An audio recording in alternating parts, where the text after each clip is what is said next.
Called- We are called to order at 7:09 Mountain Time. Let me make that one amendment to the agenda, which we did give notice for, which was talking a bit about the survey, update on Survey Monkey and survey.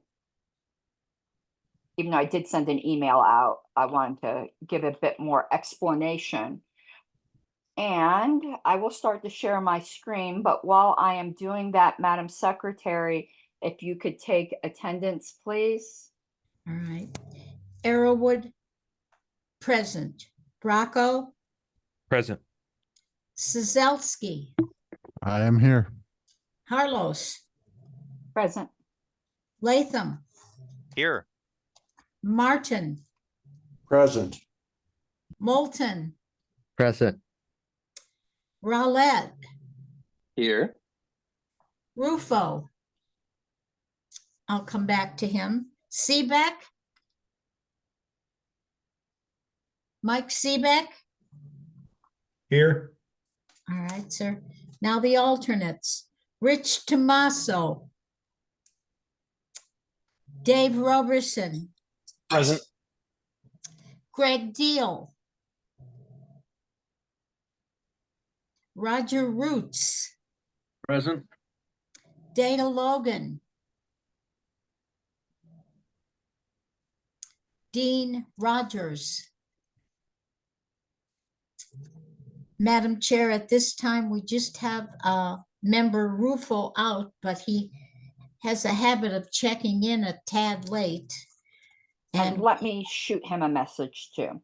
Okay, and Dave Roberson, number 2 alternate, and Roger Roots, number 4 alternate, are here tonight.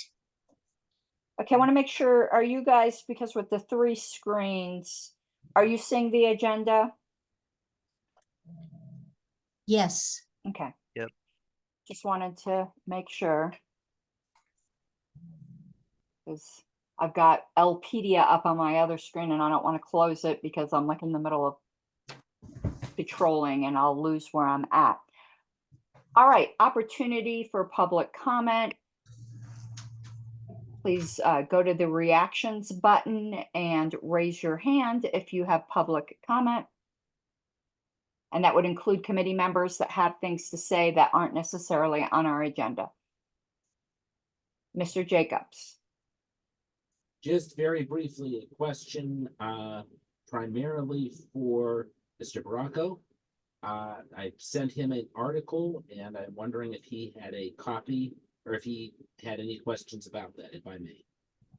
Mr. Bracco? So, being honest, I haven't had a chance to read it. I was pretty busy the last couple weeks. With your adorable baby? That and not this most recent week, but in the lead up to our prior meeting, preparing for the Libertarian Party of Virginia convention. That's correct. I almost forgot. All right, Dr. Moulton. Yeah, so very briefly, the Rationales Committee met together and drafted rationales, made some minor modifications to the previously submitted ones. In the course of this, one thing I want to highlight is for Proposal 7, I did some research to find out when dues were first raised to $25. And it was actually somewhat surprising. This was previously listed in the rationales as sometime before 2004, I think, but it was actually 1993. So we've been at $25 dues since 1993, and I included a link to the minutes of the meeting at which they were raised. So we are a long time coming to raise dues there. Thank you. Yeah, I saw that link and thank you for that. I think where we got the 2004 number, there was that time when they made there was that little blip aberration where they made them 0 for like a year. Yeah, that was 2006, right? Yeah.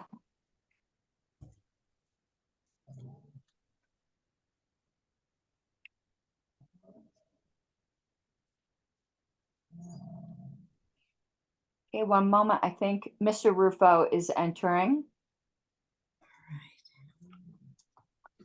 Okay, I didn't stick the draft in here because quite honestly, I forgot for the February 29th meeting. But the secretary did distribute them earlier today. Are there any corrections to the April 29th minutes?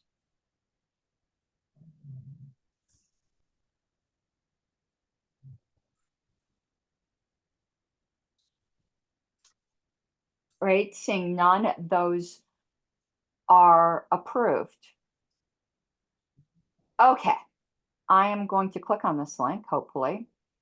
And this is, I call it a report quite loosely because there's still a lot to be written in it, but it is our work in progress. I incorporated in the rationales that were submitted by the committee. I thank the committee for their hard work on that. I just had a couple questions that I highlighted, and then a potential additional change we might want to make to one of our proposals that had come up just in conversations with folks. First of all, I want to ask, where's the name of the committee members? Do I have everyone's titles properly? So I have myself down, RP, Rob Latham, JD, and Dr. Moulton. Does anyone else have titles that I didn't? Oh, Sylvia, you're PRP, correct? Yes. Okay, is there anyone else? Professional shit poster doesn't count, right? No, no, sorry. We could put Reverend Mike Seebeck. He is a reverend if he would like that. That's not really relevant to this situation. And Okay. people will look at me like, what? I just wanted I'm to make actually sure. a doctor and a lawyer. Are you an Indian chief too? I have a PhD and a JD. Usually don't do both. Do you want me to put Dr. Roger Roots or Roger Roots Honestly, JD? Do a slash. Actually, I don't. It's Do a you JD/PhD can. or a comma. Hire and Yeah, you Baker could. Why and not? Jess Dirk. Yeah. What, so doctor or Dr. JD? Dr. Roger Roots, JD, PhD. Oh my God. Don't go crazy. Pick what, don't get greedy. Pick what do you want? Doctor? Actually, I'm fine. I'm just. Yeah, Okay. I like my name just as it is. That's fine. I think he should have a JD at least to indicate the lawyers. Okay, I am. All right. doing You're a that, JD, aren't you, Chuck? I am, but the doctor is sufficient for me. I'm a JD PhD as well, but I'm just going by doctor to make things simple. But JD's not Dr. good Roots enough for for sure Chuck. should be JD. Okay. So moving through here. And something I keep finding where I miss is if you see any others that I missed, that deletions precede additions. So I found a few I missed. This section here that I need to write, that's gonna be one of the last things I do for when we finalize our report. Also, when I finalize it, we will have our own internal chart that will cross-reference proposal numbers with proposal letters. We will not have in our previous report, in our published report, previously labeled whatever, because that will not be meaningful to the convention. So what I'd like to do is go through these rationales to make sure the committee is fine with them. I'm going to beg something of you. We did assign a rationales committee. Even if you would prefer a slightly different wording, unless it's confusing or misleading, I beg you to just approve what the rationales committee did in their hard work, because everyone had the opportunity to volunteer to be on that committee.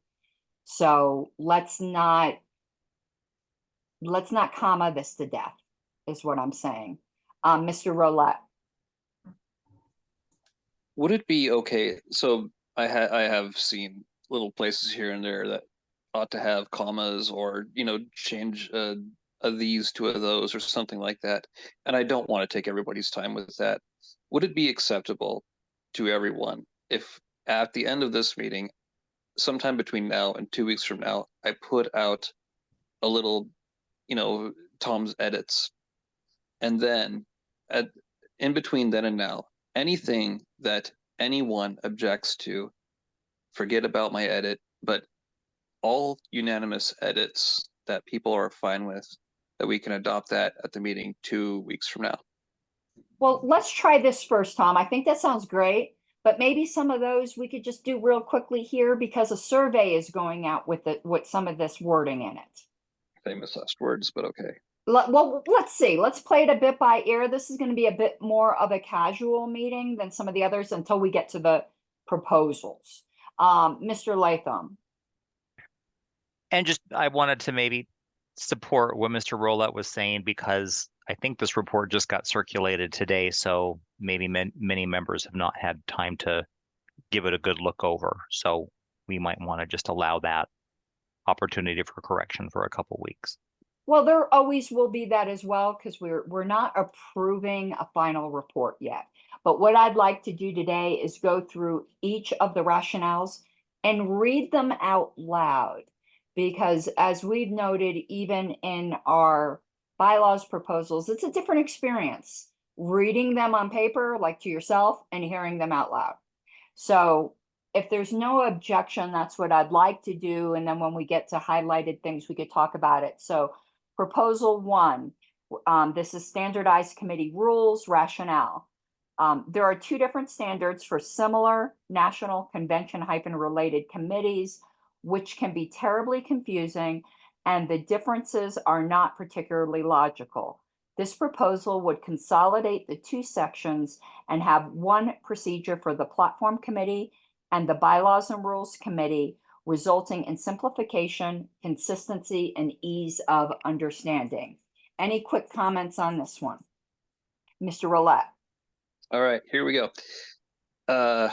The final sentence should be broken up into 2 separate sentences, and the second to last sentence that would result ought to have an additional comma after the word sections. No, it doesn't. Or actually, yeah, it doesn't need the comma, but it still reads better as 2 separate sentences. How would you suggest the 2 sentences?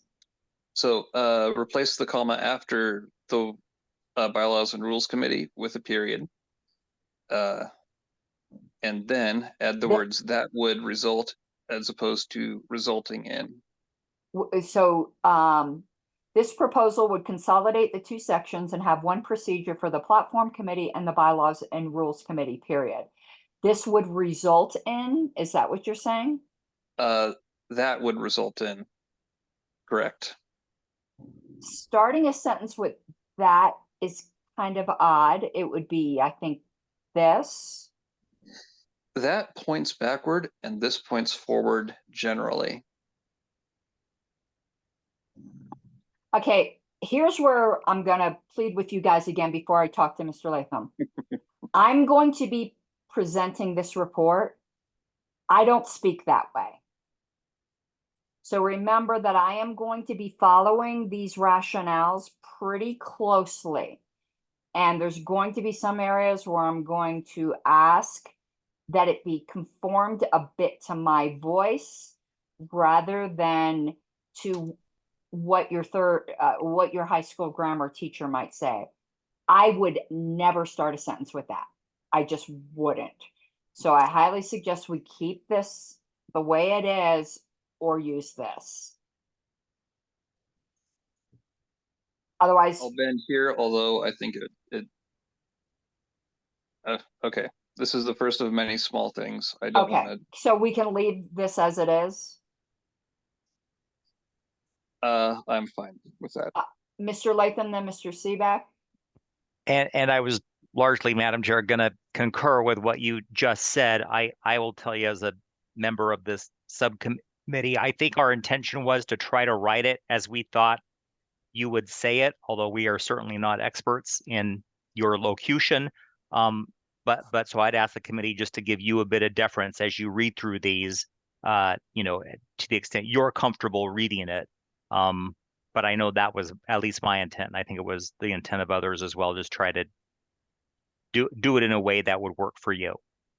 Yeah, I appreciate that, with the one exception being the restructuring of the LNC one, which Dr. Moulton is going to be presenting.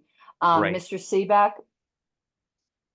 I know we're bound by that doorstop that's called Chicago Manual Style. And yes, it is a doorstop. It's about 2 or 3 inches thick in hard copy. But if the rationales are written so that they're, and I'm more of a fan of conversational speaking rather than technical speaking.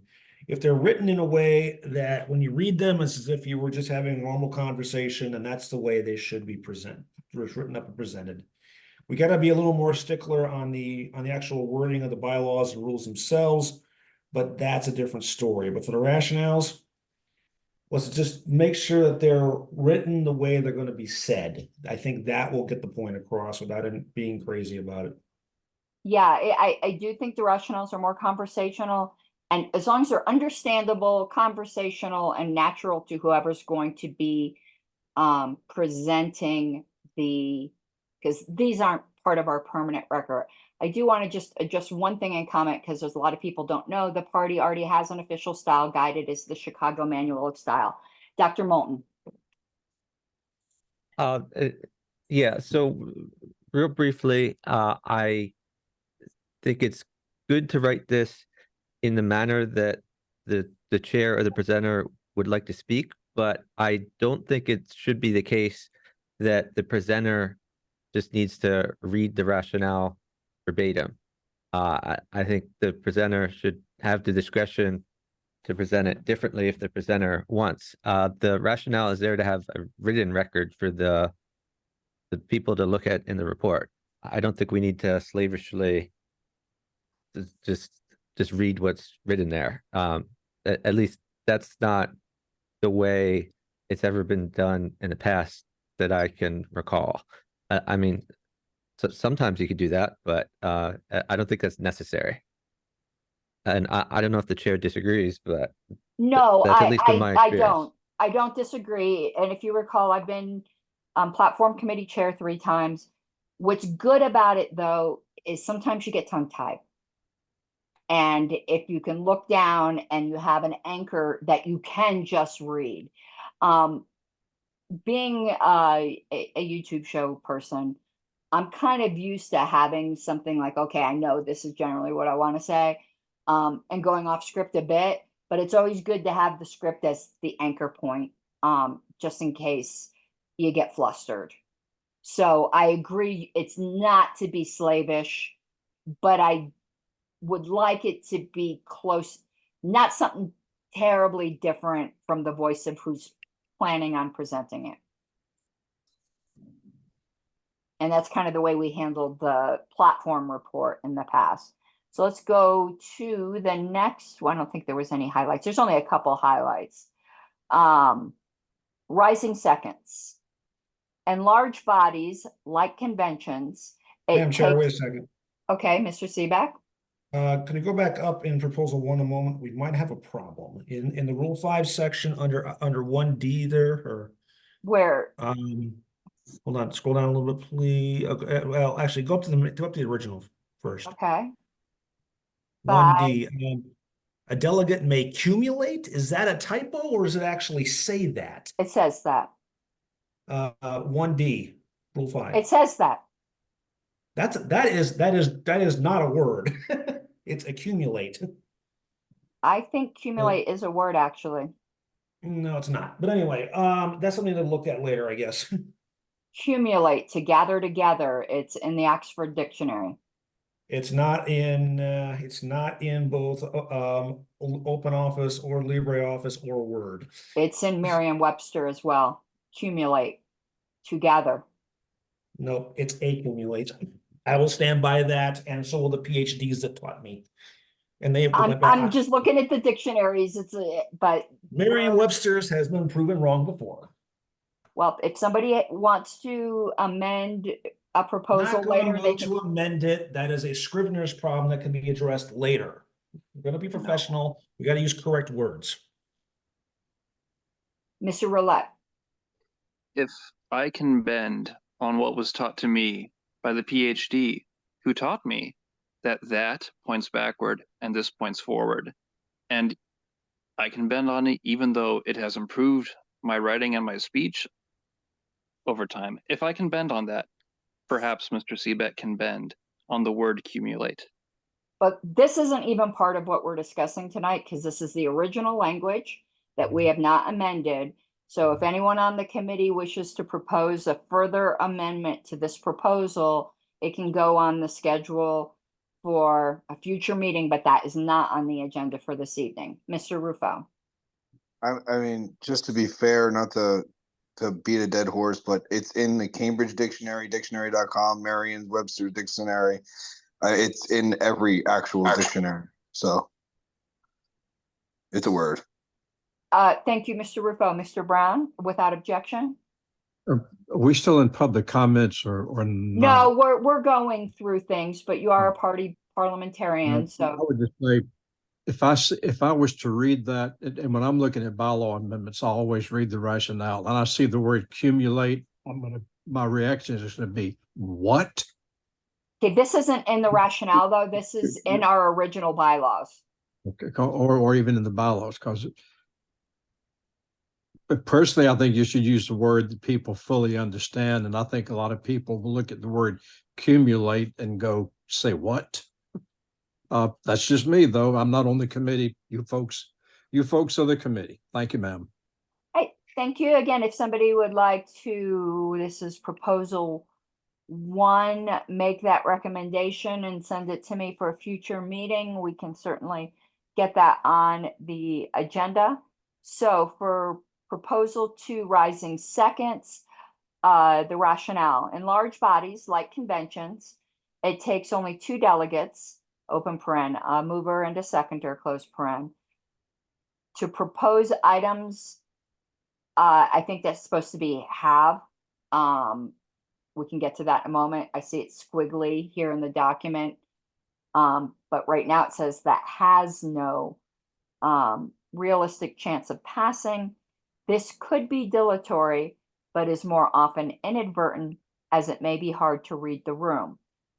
The proposed rule would require a higher threshold of agreement that a motion should be heard, open paren, a standing second of enough people to indicate a sufficient level of support, comma, which will result in less wasted time and frustration.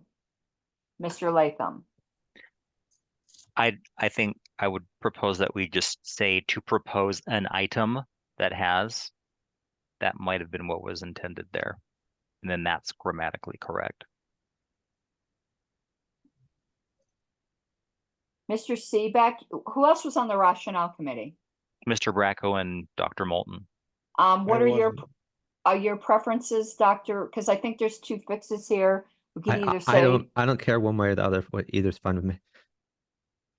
Yeah, just make it consistent. I think not to add, I think just to make this have is fine. To propose items that have no realistic chance of passing. Are you okay with that, Mr. Latham? Oh yeah, that's fine. I mean, Okay. either way. I think item we're just trying to discourage multiple occurrences of this happening. I also think there is an issue here where it says the proposed rule. I think that that the should probably be this.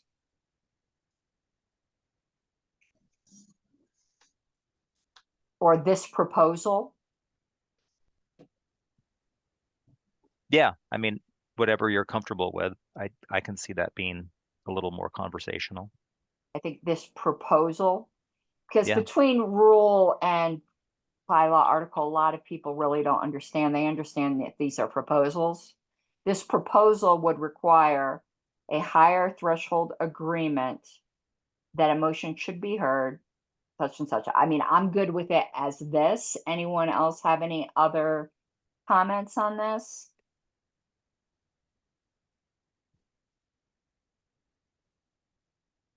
Okay, moving on to number 3, change timing of committee appointments. Rationale: committees cannot elect a chair and get to work until the committee composition is known. This means the committee must wait until the last eligible affiliate makes its appointment, which is invariably around the deadline itself. For both the Credentials Committee and the Platform Committee, this means that in practice, they only have 3 months and 6 months, respectively, to carry out their duties. In past terms, members of both committees have expressed frustration with the working timeline of their committees being too short. This proposal seeks to double these committees' working timelines by moving the appointment dates to 6 months for the Credentials Committee and 12 months for the Platform Committee. Additionally, the 12-month appointment requirement for the Platform Committee would align their working timeline to that of the Bylaws and Rules Committee. Mr. Rolette. This should probably be 2 paragraphs. The wall of text is too dense. I recommend making a new paragraph after the words committee being too short. I'm looking for where that is. So you're suggesting, I'm just going to do it so people could see. You're suggesting that? Yep. I'm going to suggest something, though I don't have changes. I think we, as a committee, understand what that first paragraph means. Put yourself in the position of a person who doesn't know our bylaws that well, and see if that first paragraph would make sense to you.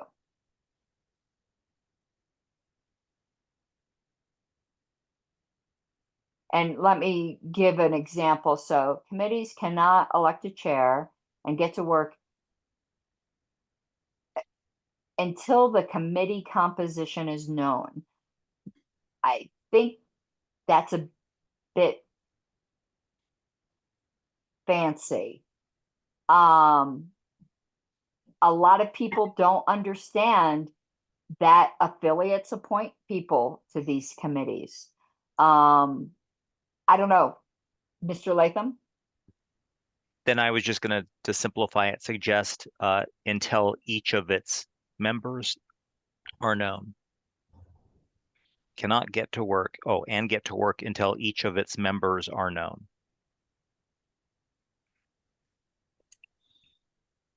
Or all of the members have been appointed. That could work too.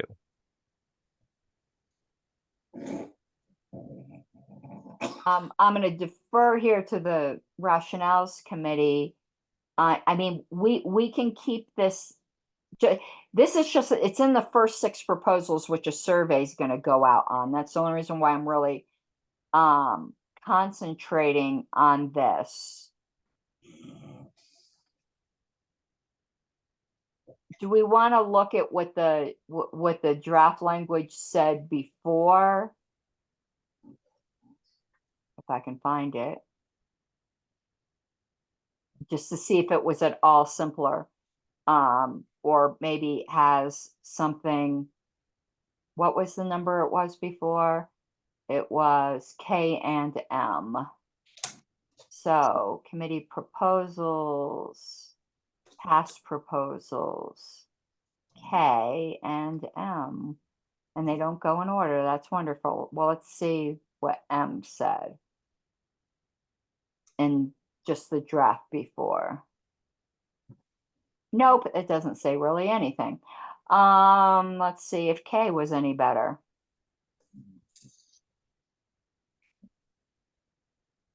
Nope, not really. I'm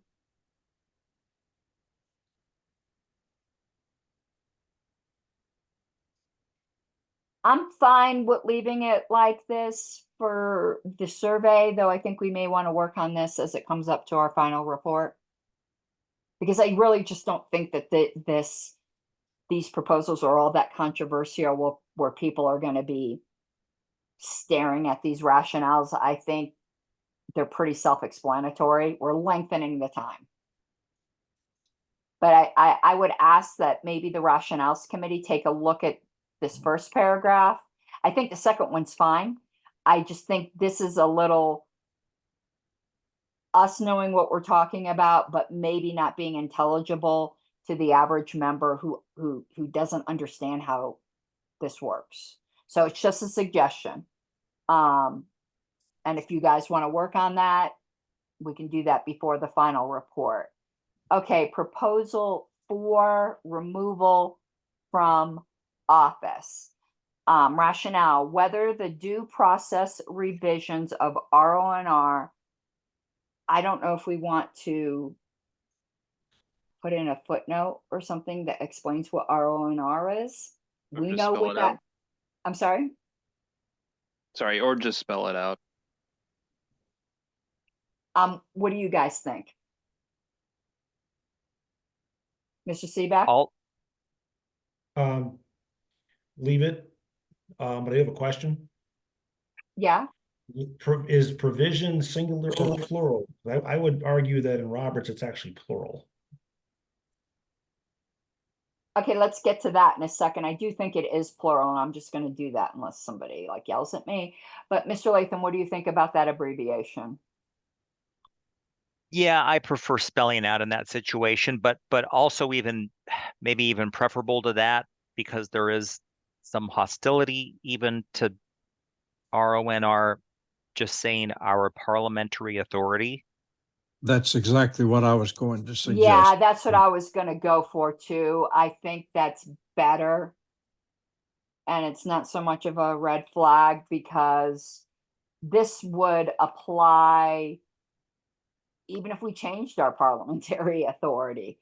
It's going to have its own little nuances, and we'd rather have it in our bylaws. So let's see how this goes. Whether the due process provisions of our parliamentary authority apply to removal of officers and by extension at-large members is ambiguous. It is incumbent upon us to resolve that ambiguity. This proposal extends more due process. Would that be due process rights or due process provisions? Just throwing that out there. More due process to the accused. I'm sorry? I would say rights, I think. Rationales committee, what do you think? I'm okay with leaving it Okay. just This in the term for okay. simplicity. This proposal extends more due process to the accused. Even with due process, this procedure would not allow the LNC to remove a minority member just because they find them quote unquote difficult, which can be inherent in a vocal minority member that the delegates chose. This is a balance between honoring the will of the delegates and protecting the party. I will say just one minor grammatical note. I know people argue with me over this, but I had a boss who made me attend a comma class. I shit you not, for an entire weekend. The comma goes before the quotation marks. Why? Because it's little and it needs protection. But the comma goes before that. So Just here. I agree with that. That's one of my pet peeves. I don't know how that got left in there. In this case, yes, but when the quote, what's in the quotes is a direct cited quote, they Right. do not. Right. But in this case, it does. But that's, I'll never forget. This was like almost 30 years ago, and I'll never forget because it's little and it needs protection. So I'm fine with this.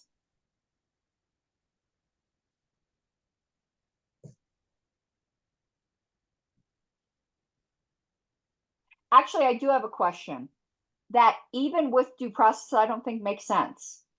I don't think it's needed. I think it would just, maybe it should just say this procedure would not allow. Because I don't see how, even with due process fits with the rest of the sentence. It's like, I know I'm not explaining this well, but it's kind of like saying, yeah, due process would make it easier for them to remove it. But even with this easiness, it's still difficult. Does that make sense? Like the two phrases seem not to jibe together. Mr. Latham. Yeah, no, I think it's extraneous. Mr. Seaback? Take it out. Okay. And just for the secretaries, note Data Logan just entered. All right. Okay, so let's move to the next one, which is number 5. And Dr. Moulton is going to be presenting this proposal, but I'll read it out loud. And Dr. Moulton was on the rationales subcommittee. So this proposal would add more at-large members to replace all regional representatives and shrink the overall size of the LNC. The voting system would be changed to cumulative voting, which better facilitates minority representation. The existing regional system puts undue power in the hands of either state chairs or state executive committees when forming regions, semicolon. The delegates have no direct say in what region their affiliate joins. It also creates a potential conflict of interest as regional representatives are serving two masters, their regions and the party. If a regional representative breaches a fiduciary duty, only the region itself can remove them.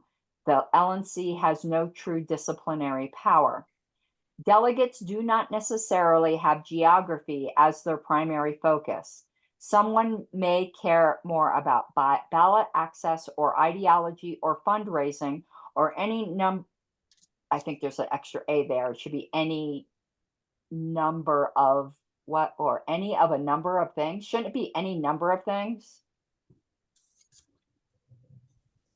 Is of the. I'm deferring it- to Chuck it- since he's going to it be the one doesn't- reading it.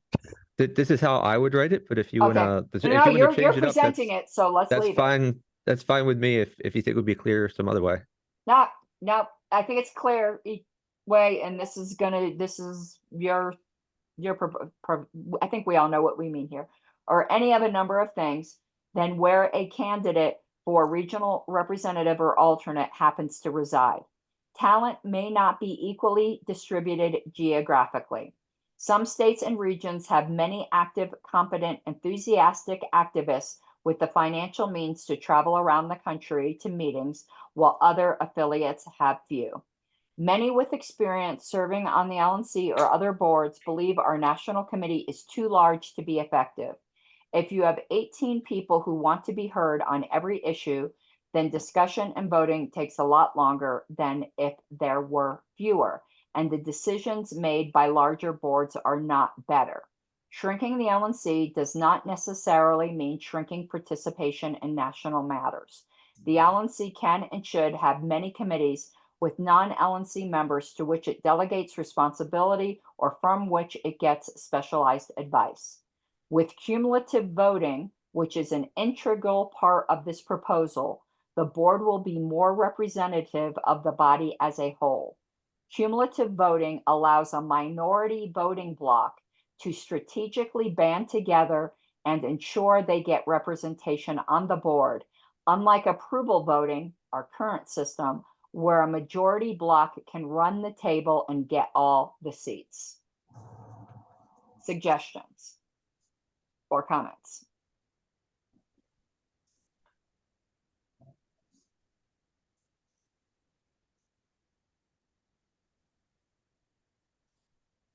Are you good with that, Dr. Moulton? Yes. Okay, perfect. I think that was very well written, by the way, and got all the points across. That's the most complicated rationale we have. Yeah, it's well written. It is long, so when I'm presenting, I'm not gonna read the whole thing, but Yeah. it'll be there for people to look at. I'm really glad you put in, because I always forget about the point that talent isn't evenly distributed geographically always, and it can shift. And that's a big flaw in the regional system. And that was an argument that was made before, and I think you were on the committee and you made this argument opposed to where people were suggesting that JC members be selected by region. That had come up before. Okay, Mr. Latham. And just maybe before we leave that prior one, just Okay, there has been discussions, and I think people who are opposing this proposal are really missing the cumulative voting and proportional piece. So to the extent our committee and others, listening in can really, I guess, raise awareness of that part, because I just think that part's not entering a lot of discussion. Perhaps when the survey goes out, this will raise awareness of that. So I just wanted to promote that aspect of this proposal. and I have a question. In order to do that in the written rationale, Dr. Moulton, what do you think about either italicizing or bolding that That's that fine, phrase, whatever you think would be best. That's fine. like right here is what I was thinking. Sure. That highlights that cumulative voting is like very like what it says, but it draws the eye to that. Mr. Seaback. Quick question on the scheduling of convention relating to this. Are we hearing these proposals after elections? No, before, but they're. Remember, Is with there- the restructure LNC, we purposely did not put a proviso in this one. That Because was a that's going, conscious decision. well, I think Yeah, I spoke. I may have a Hold minority on. report to have a proviso, but I'm sorry, say that again, Dr. Moulton. I said I may have a minority report to have a proviso, because I think this is a very important proposal, but I'd rather it happen at all than have it shot down for going for immediately when there might not be enough support for it. But Please put my name on that minority report, if you would. yeah, I will contact you about that as soon as we finalize this report. I guess maybe at the end of the week here. Right. In any because event, I will this- have the tellers prepared to do this. That's fine, but I'm worried about this causing everybody on the floor to lose their minds over how are we voting? That's gonna cause so much debate about switching it when this comes up, that it's just gonna create a lot of time spent. That's what I'm worried about. Mr. Latham? Well, Ben, just I would suggest, I mean, since when we adopted this and most of us supported doing it without a proviso, we kind of took the go big or go home approach. I think we need to anticipate kind of getting the message out now that people need to adjust. And as the convention approaches and we'll have one more meeting, we can kind of see where things are at and adjust accordingly. But I would say, the word kind of needs to get out now if people are contemplating running for at-large member, that this would be in effect. And you may get pushback from that, and then we may decide, okay, we got to delay it a convention. So that's just my suggestion there. Yeah, I'm just gonna ask everyone not to re-debate the proviso issue because we already passed that. If someone wishes to bring a reconsideration or a minority report, which you do outside the committee, but if within the committee to reconsider adding the proviso, again, suggest that on the list and we'll get it on a future agenda, but that was debated at the time this passed. Just to have in Dr. Moulton's pocket, Region 4 has already elected its regional and they are fine with it. The currently elected regional is just like, okay. So it's just California. But anyway. Moving on, and also have in your pocket that the tellers are in fact prepared to implement, they will be. I have it in my training to implement it immediately. It's not that much different on our end from approval voting and how we calculate things. Okay, now we're on proposal 6, which is going to be the last one in the first round of surveys, which is resolve affiliate disputes. Rationale: when there is a leadership or legitimacy dispute in an affiliate party, The bylaws do not provide enough guidance about which actions the LNC is or is not supposed to take. This proposal creates a framework by which the LNC can take action, but not without membership input and with judicial committee appeal rights. Additionally, the LNC must abide by the decisions of an affiliate level judicial committee, except in exceptional circumstances. I do have some suggestions here, but I want to see if anyone else does. Mr. Rolette. I'll wait to hear your suggestions. This is homework I probably should have done over the last couple of weeks. But I probably should have written a completely new rationale for it, and I sort of plan to. I'm not gonna do that tonight, and I'm fine with it going out in the survey, however it goes out. But when it comes to the final report, I'll have more input on this one specifically. Okay. I don't agree that the bylaws don't provide enough guidance. We already have a judicial committee decision, the most recent one in the Delaware McVeigh Hines decision that Ms. Matson wrote the majority opinion on. I know Dr. Moulton doesn't agree with her opinion, but it is the latest opinion of the judicial committee in which her opinion was that the bylaws are clear. I think we can thread the needle here by saying the bylaws are not explicit enough, because Ms. Matson's argument is indeed one that strings together multiple bylaws to provide an argument. There's no like one provision you can point to. I think everyone can agree upon that. But I definitely cannot propose a rationale I don't believe in. I do not believe that the bylaws do not provide guidance, but I do think it's confusing the way they provide guidance. And I do think it's true that some members believe it doesn't provide guidance, and that would be a truthful statement too. So I think we need to weasel that first sentence a little bit to take into consideration the various views. Dr. Moulton. Yeah, I didn't even touch this one, so don't blame me for that language. I mean, I'm fine changing it a little bit. What was your language again? I'm not sure that when you say the bylaws are not explicit enough, I guess that's sufficiently ambiguous. What I don't want us to do is to take a position in these rationales when there's already a lot of argument. Yeah, that's the needle I was trying to thread. Right. Yeah, I think your language works for that.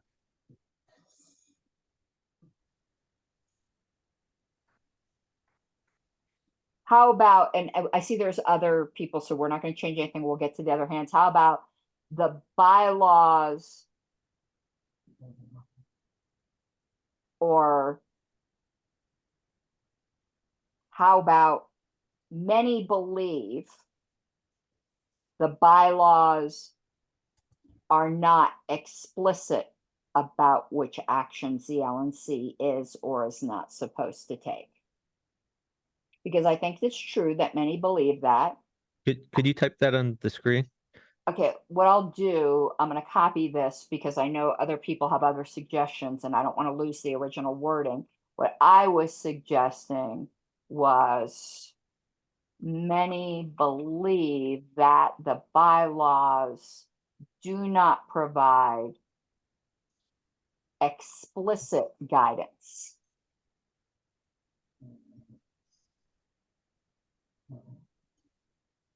And I just typed in the chat, maybe sufficient instead of, I mean, enough, sufficient. I guess it's kind of matters of degree here. I don't believe that. I agree with Ms. Matson's majority opinion, but I do think it's an implicit argument that she makes. But I think it's a sufficient implicit argument. Well, and that's why I just say I qualified it with the some believe the bylaws. blah, blah, blah.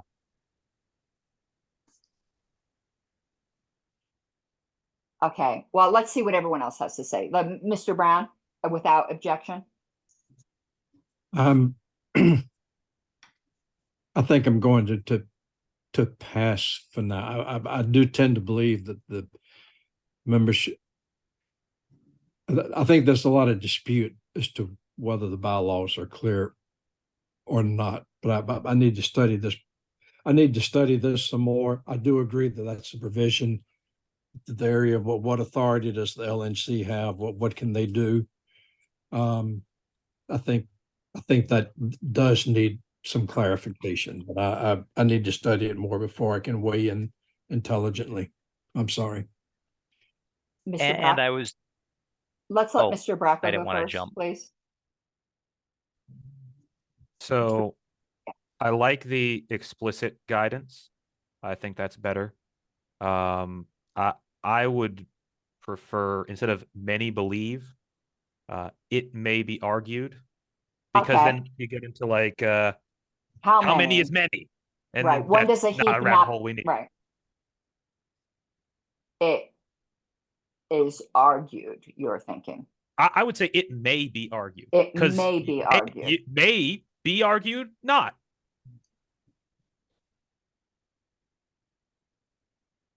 How about explicit? Okay, I hate and or, but I think this is actually accurate. Explicit and slash or sufficient. What's the thoughts there?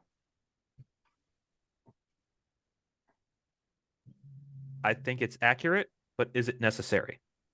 Yeah, because I think there's a little bit of a difference between the two. And I think some people will say it's just not explicit enough, and some people will say it's not sufficient. I don't think it's one or the other. Because I could even argue that it's not explicit. I think it's sufficient, but I don't think it's explicit. I think it's an implicit argument. Other people may say it's neither explicit or sufficient. I think those two things mean different things, and that's why the and or is kind of needs to be there. There's two different arguments. Because I think even Ms. Matson might agree that it's not explicit, that it's implicit, but she believes it's sufficient. And some people believe it's neither. I don't think anyone thinks it's ideal the way it is right now. Mr. Brown. I didn't realize my hand was still up. Oh, but, sorry. But as long as you have called on me, I've been involved in several judicial committee disputes, both with the national and with state affiliates, but with national going back to 2016 or 2018. And it seems like there's just almost always a question of just exactly what authority does the LNC have to do about certain issues, especially concerning affiliate disputes. It seems like every case I've been involved in where I've been asked to participate, it's a hard job figuring out just what can the LNC do, just what authority does it have.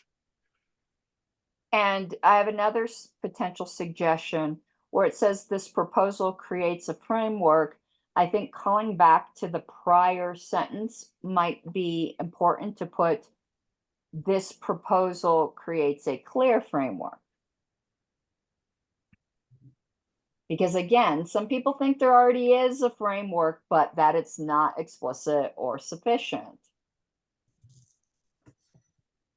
I'm just going to put this here as what I'm proposing and just see what the Rationales Committee thinks about that.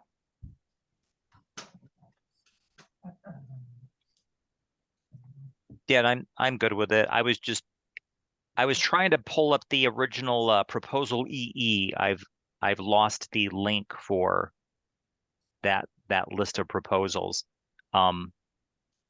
Just to see what was said. I don't recall how our committee ended up arriving at this language, how much we changed it from the original. Here it says do not provide enough guidance. Oh, for the rationale.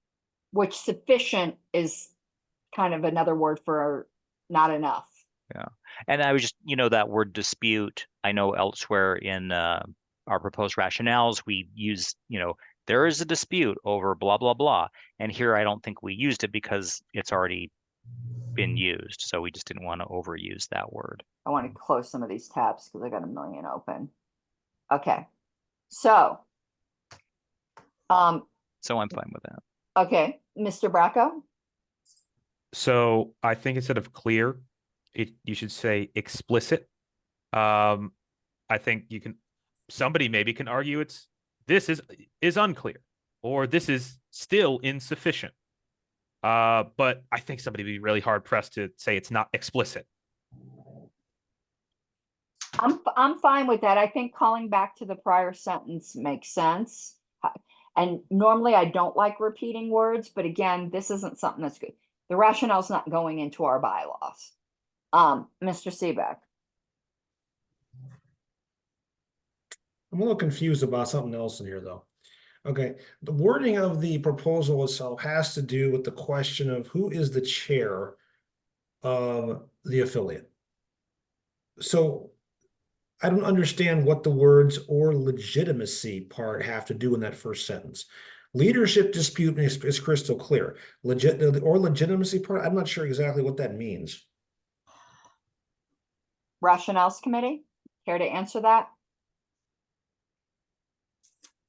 I guess I can address that. One of the things this proposal is intended to address is when there's basically two different groups with two different chairs claiming to be the affiliate. And so that's a matter of legitimacy. So it's not just about who the correct chair is, but what entire group should be recognized by the party and should be given party resources. All sorts of things flow from that. So I think legitimacy is called for here. But none of that is what's in the actual proposal. The old proposal is about who is the chair of that affiliate. That's all it talks about. Yeah, it may flow out of it, but that's not what the proposal is talking about. That's where I'm having trouble with it.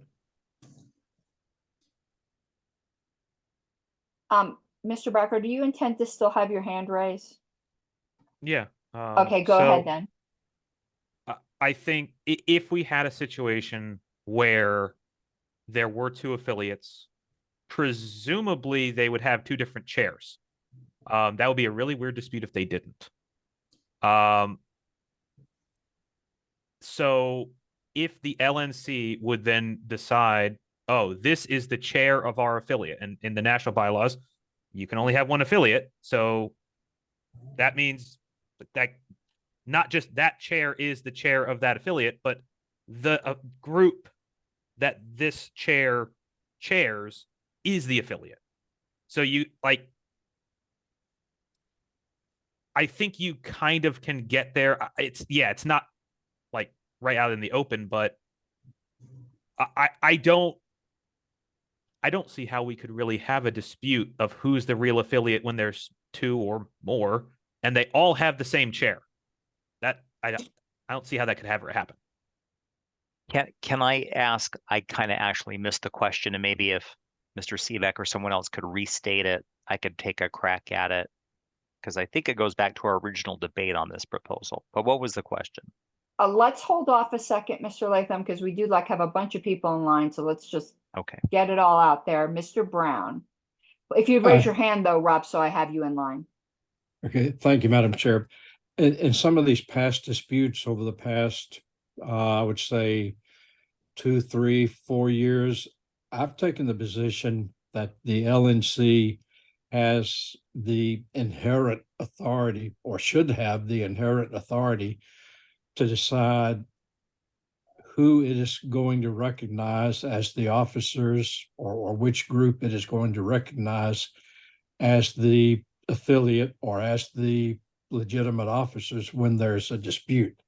This may not be precisely what you're talking about. I'm late to this party, but and I don't know if you're proposing language to that effect.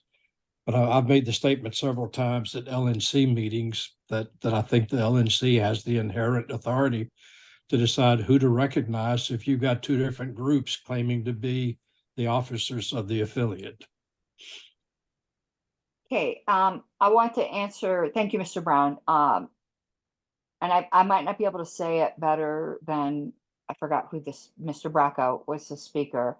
I do think legitimacy flows out of this. Because you're gonna have two situations. You're gonna, I'm sure we can come up with 1,000 permutations, but in general, and did you mean to keep your hand, or you lowered your hand, Mr. Brown? Okay. In all the circumstances that we've seen historically and that we've taken a look at, sometimes there's a dispute as to the chair, and the rest of the board just stands back and goes, let's try to figure this out. And there isn't a breakaway group. Other times, in which case, then it's just a leadership dispute. But other times, and much more commonly, when you have two people claiming to be chairs, you end up having two separate boards. And that is actually a legitimacy dispute that flows naturally out of the dispute over the identity of the chair. So I am perfectly comfortable with this language of a leadership or legitimacy dispute.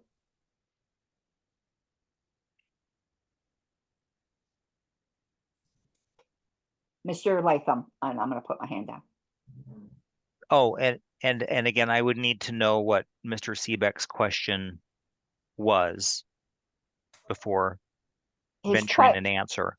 I'm going to let Mr. Seebeck restate his question, but he's also in line. But if Mr. Seebeck, if you would restate your question, then you'll be back in line to talk after Mr. Latham. The question was, I was having trouble understanding why the term or legitimacy is in here when the wording of the proposal deals directly and only with who the chair of the affiliate is and not which one is a legitimate affiliate. Okay, great. And yeah, I'm looking at the language too, and just seeing one sentence that just focuses on the chair and not a broader group. But I'm just recalling our committee's discussion on this proposal, and I think I begrudgingly voted in favor of it ultimately. But I recall there was some discussion that some affiliates have arrangements where they don't have an identifiable chair, so it's just like a committee. No state affiliate has that. Okay. And the national bylaws presume a state chair throughout it. Okay, and maybe that solves that problem, but that's I am just seeing it. I think this, at least the rationale, and remember it's just a rationale. But Mr. Seebeck's point might be, why are we broadening it when the proposal is more narrow? And I think that's a good question, but it looks like the language just, unless someone wants to point me to broader language in this proposal, so maybe it does need to be narrowed.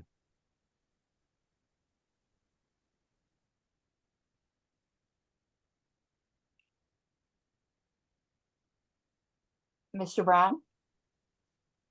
Ms. Hollis, I think I have seen affiliate bylaws, and I can't recall now which state it was. It might even have been Colorado, but at one point they did not have, their bylaws did not list officers. No, not Colorado. It may have been some other state, but I made note of the fact that you don't list officers. They list the executive committee, but not officers, not chair, vice chair, secretary, treasurer. I've reviewed every single set of our current affiliates, and every single one of them has a chair. But I hope they do. If they do, then good. But I read some that did not. I just don't know who it was, and it's been. Okay, but I'm going to stop right now, just because I think both in chat and in discussion, I'm sorry, I'm not trying to be a tyrant, but this proposal has already passed. We are not debating the proposal. The proposal talks about identity of a chair. If someone would like to bring a motion to reconsider the proposal because of these other points being brought up, that is fine. But we are dealing with a rationale for a proposal that has already passed the committee. And we're getting into debate on the proposal, and that's just not in order at this time.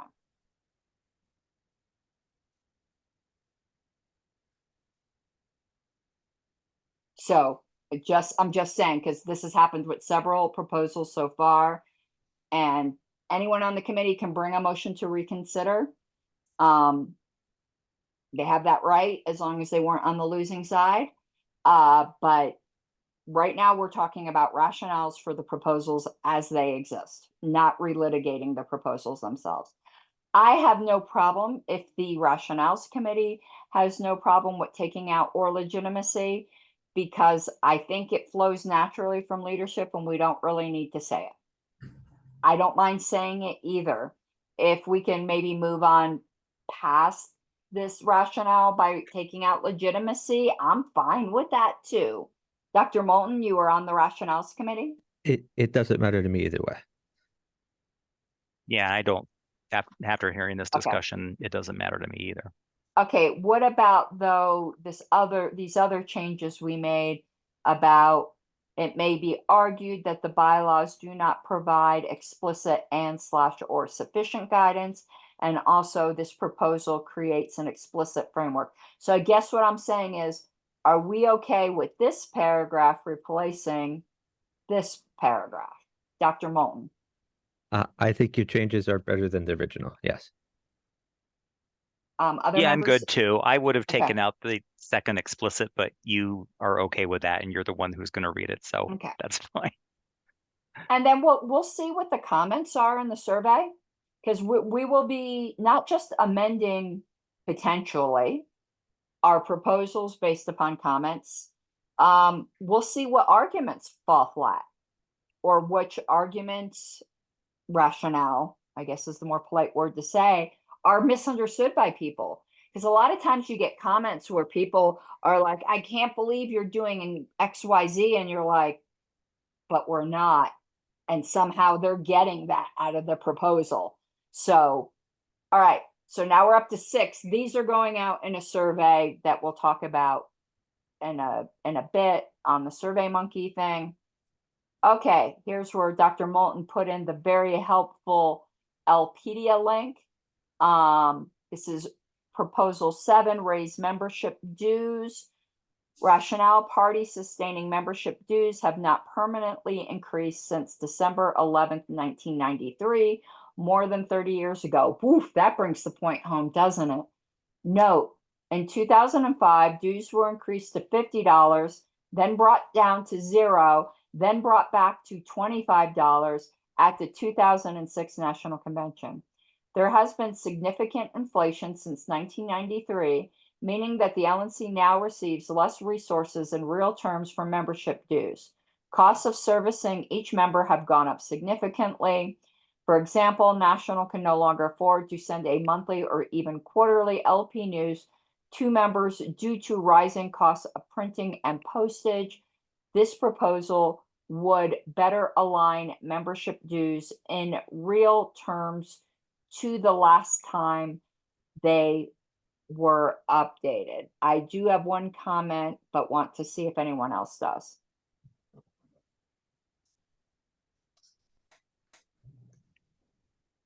Okay, here's my comment. I do think it's true that sending out LP news would be cost prohibitive, but I've been a lone voice on this way before this LNC. There has been a huge move to get out of having a physical LP news. This has been, ever since I've been on the LNC, a debate, and it's had nothing to do with cost. Even though I do think the cost argument is true, I think for us to use LP news as an example isn't exactly accurate, because there's been a move, regardless of cost, to go digital, with the argument being that younger people want it digitally. And my argument being that our bigger donors are our older members and they want it physically. And the argument's always been centered around the divide between generations and not costs. though I do think that's a true statement, I don't think that's what's driving any issues with LP News. Dr. Moulton. I think you're right about that on both counts. I mean, I think you're right that the decision is driven in part by other things. But the accountant of it, the previous LNCs, when they were arguing about LP News, a big portion of the debate was centered on costs. I think this most recent LNC, that's become less of the reason, but it's just cost prohibitive. So I think this is a selling point. Maybe there's a way to reword this better. Yeah, If we just lead entirely, you know, I'm not going to cry myself to sleep. But I think it's definitely true that like the cost of servicing a member, if we had LP News, would exceed membership dues, and that's just not that's not practical. how about, I'm going to propose a change. Because you're right, last term we went down to 3 times a year because of a cost issue. You are correct, last term. Or Yeah, the term maybe before you that. could just get rid of or even quarterly. You could, I mean, National can no longer afford to send a monthly LP News. I think How about, that's beyond question. for example, it is now cost prohibitive to send out a monthly LP News. How about that? That's fine with me. I think that gets the point across enough.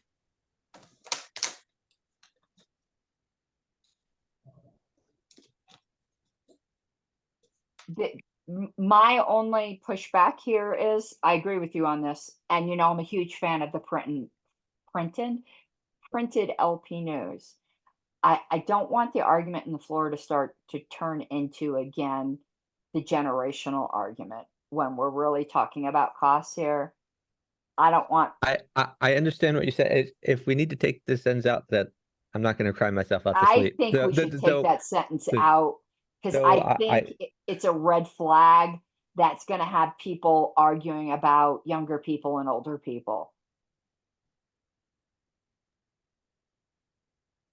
Maybe so, but older people give money, younger people don't. That's part of our I mean, financial that's been difficulties. my argument, that we make more from LP News than it costs us at time. I mean, I don't know. I just think this sentence just raises issues that will distract from the proposal. Mr. Latham. Well, so yeah, and I don't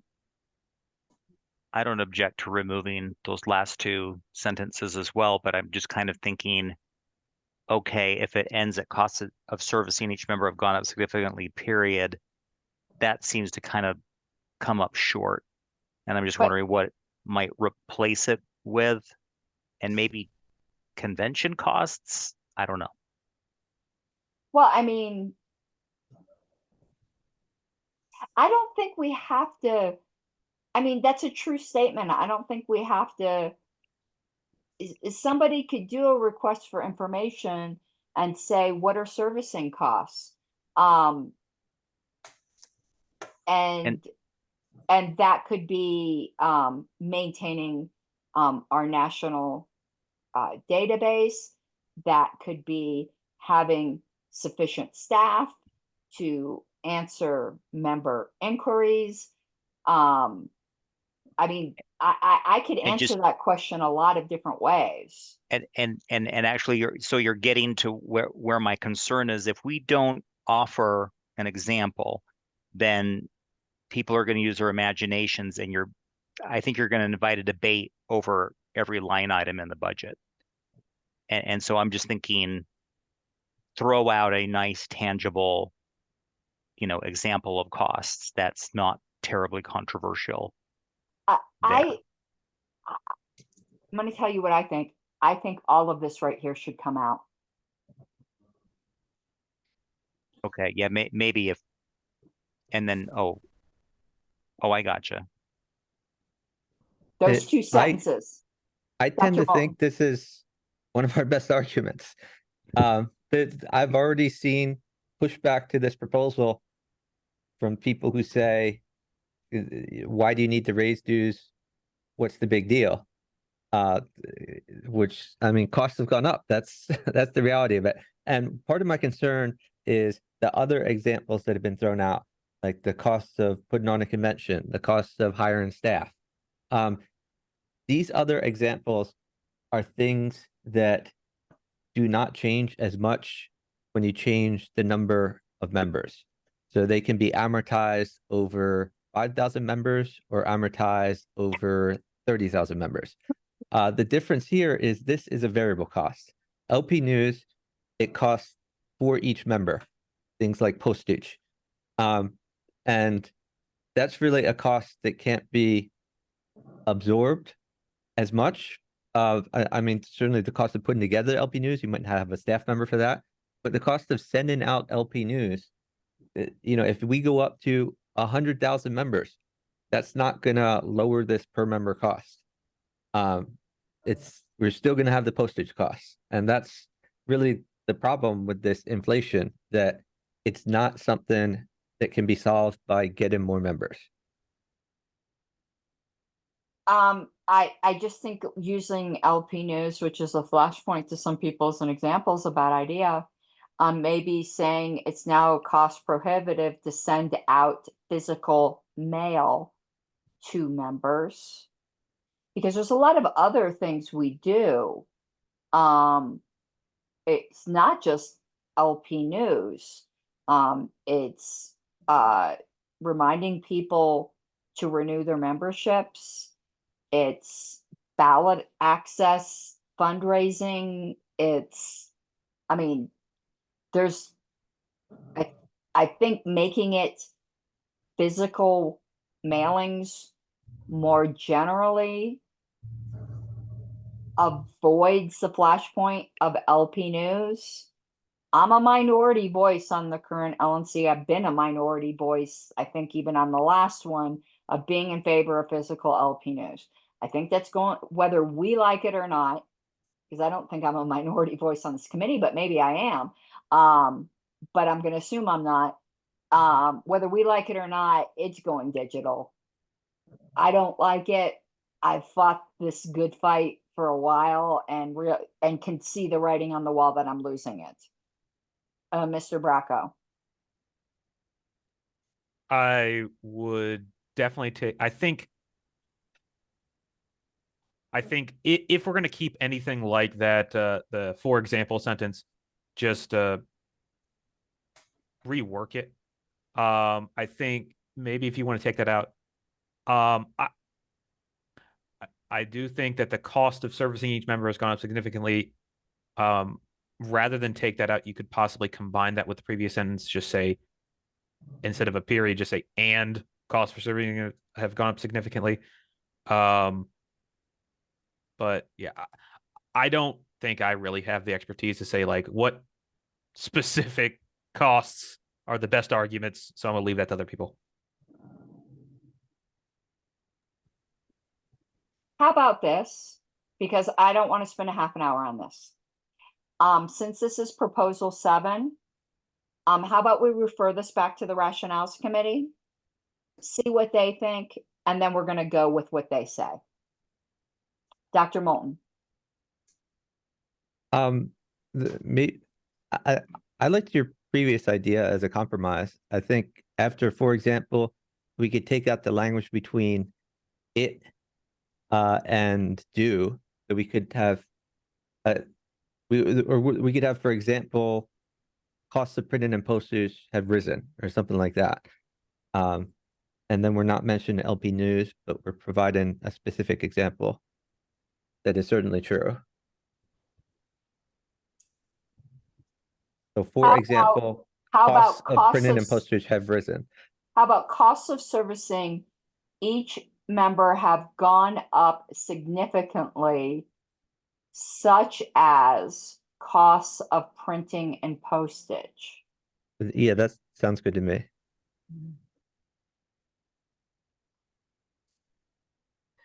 How does that look? Yeah, that's fine. Is And I see Rob Latham thumbs up.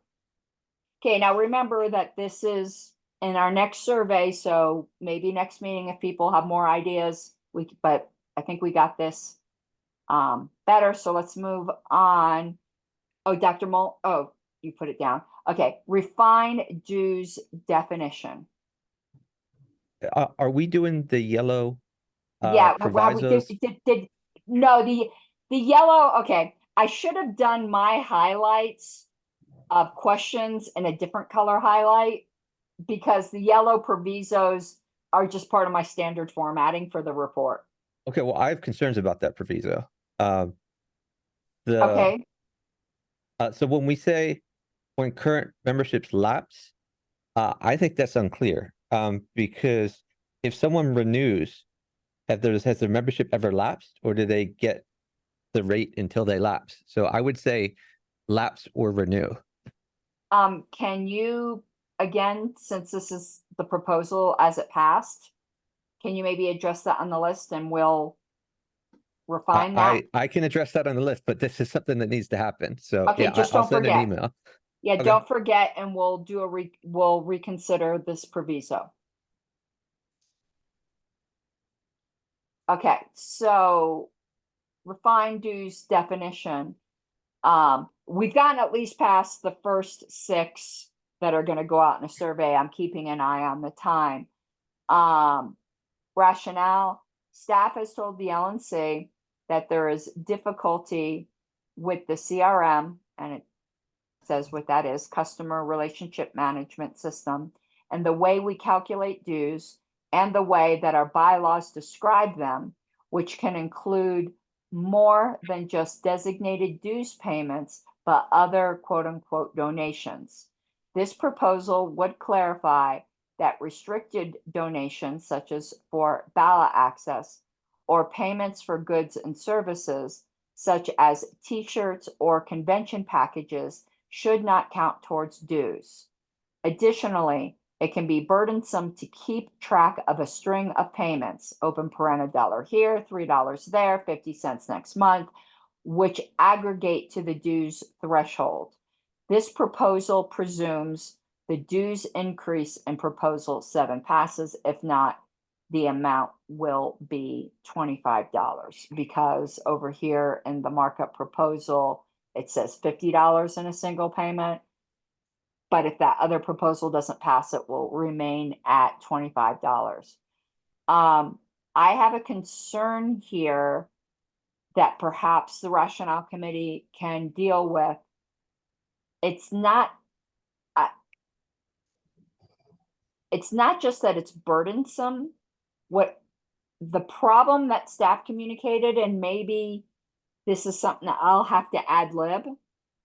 But I think putting in like a scenario like I did when I argued this proposal of somebody who paid $5 a month starting, I don't even remember the scenario, but there was a big question if they gave they started paying crap, I might need to go back to that recording. It was the rollingness of it that it didn't equal like a simple calendar year.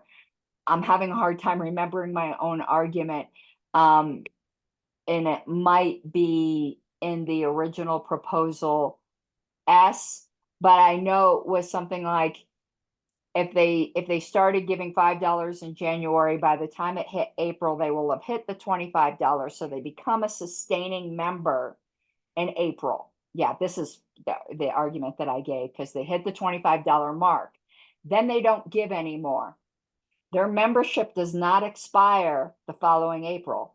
It expires January when the first $5 drops off.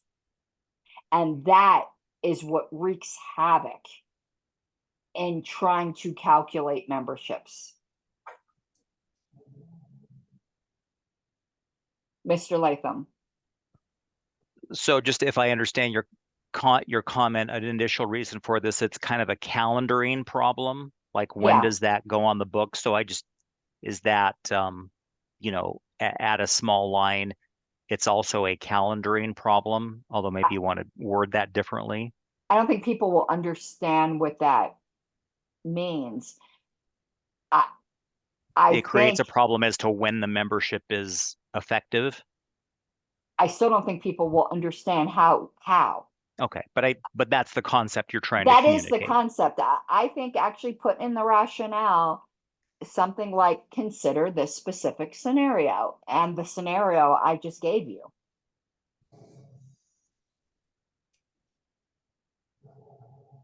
Think about it. I could always ad lib that.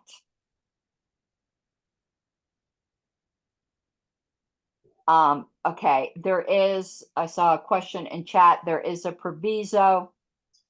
Chuck, you might want to take a look at this proviso to see if it has the same defect you noticed with It the other does. one. I'm drafting an email right now about it. Okay. I'd already looked at this before the meeting.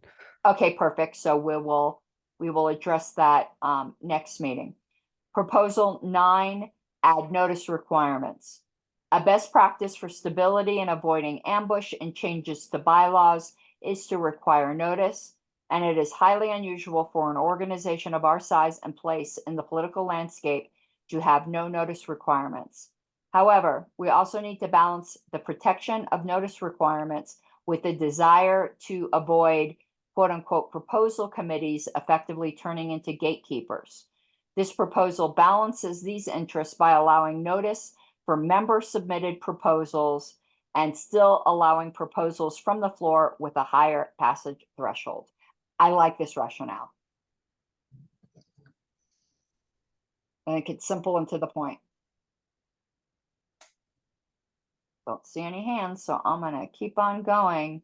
So I'd love to get to some of these ones I had questions on. There is a proviso, quite obviously. This one was simple. Proposal 10, clarify procedure on dropping candidates. The way they are now worded, the convention rules, it isn't a convention rule, it's a bylaw. So that needs to change. This is Article 15. It's a bylaw. It's not a convention rule. The problem is in the bylaw, not in the convention rules. Okay, but anyway, I'd like the rationales committee to take a look at that. The way they are now worded, the convention rules arguably authorize dropping a defeated candidate in the first round only. This proposal would eliminate the current ambiguity by explicitly authorizing a candidate to be dropped in each round. I think this proposal the rationale needs to be redrafted for two things. A, it's not the convention rules that's the problem. It's a bylaw, but it's also not merely a defeated candidate. It's the candidate with the fewest votes. Because the way it's worded now, it almost makes it sound like a bunch of people could get eliminated when really we're talking about the candidate with the fewest votes. So I think the way this rationale is worded, it can make it like one of those rationales where people get angry that you're proposing something that you're not even proposing because they read the rationale wrong. So it's Article 15, and Alicia Matson has brought this up a ton of times so people understand where we're coming from if you don't remember. The convention special rules of order may provide a mechanism under which, when no candidate initially receives a majority, the candidate receiving the fewest votes is removed from consideration. So it allows the convention rules to do something, but arguably what it's allowing is the convention rules only to do this on the first round, because it's initially when no candidate initially receives a majority. So the problem is not in the convention rules, it's in the article, which is a bylaw. Mr. Seebeck. Okay, quick related question. Don't the rules specifically say now that the candidates who don't get a certain threshold as well as being the lowest vote getters are dropped? No. Like 5%, I think? No. Okay, then there's going to be an issue with this one, and this is you might want to double check that. It's 5% if I recall correctly. Please On the raise first ballot. hand with questions, please. No just jumping in. Mr. Seebeck, continue.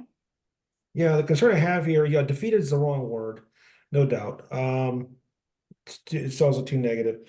But the problem here with this proposal, this may be something to bring up in another meeting, is that if you're dropping only the lowest vote getter, how does that affect write-ins?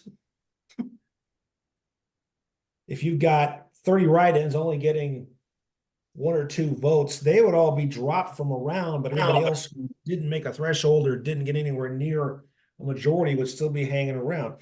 That's got the potential of, with the way it's written right now, to really slow things up even worse. So I'm not saying that it's, it's something you gotta think about for the next meeting. Well, we did talk about this, and then I'm going to go to Mr. Brown and Mr. Bracco, but to answer a question that was raised, it does talk about for the party's nominee for president, deals with the candidates with the fewest votes and any candidates polling less than 5%. We may need to relook at this proposal. Either that or look at this rule.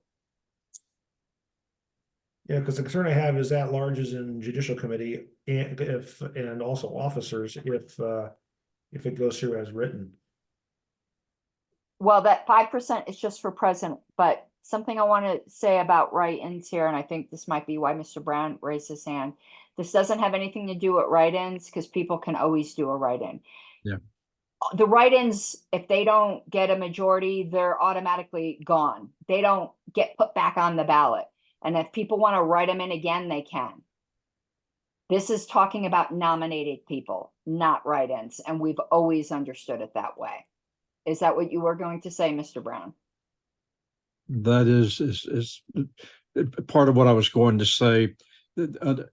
Under Robert's rules, when you if you adopt a special rule of order or suspend the rules to drop, say, the candidate with the fewest votes from the ballot, you are simply dropping the name from the ballot. That person still remains a candidate and can be written in. And if you want to remove that person's candidacy so he cannot be written in, you might need to make it clear that's what you're doing. And I haven't read your proposal, so I'm speaking without having actually read it. I'm trying to read it on my cell phone, and that's hard to do. But just wanted to point out that normally when you drop a candidate from the ballot, he still can be elected by writing in. He's just not put on the ballot. Again, that's the only point I wanted to make, unless you specify that he's no longer eligible to be elected. Thank you, Mr. Brown. Mr. Bracco, then Mr. Seebeck. So if you're saying that we need to look at this again, is that to authorize the dropping of potentially multiple candidates with less than 5% for president? And I think we'd also need to do for vice president, because rule 7.4 says vice president's going to go as the same procedure as president. So it would also be that 5% thing. I think the committee needs to look at this entire proposal again. I don't think we thought about that 5% thing. And I'm just going to throw out there that perhaps this needs to be changed to the convention special rules of order may provide a mechanism under which, when no candidate receives a majority in any particular round,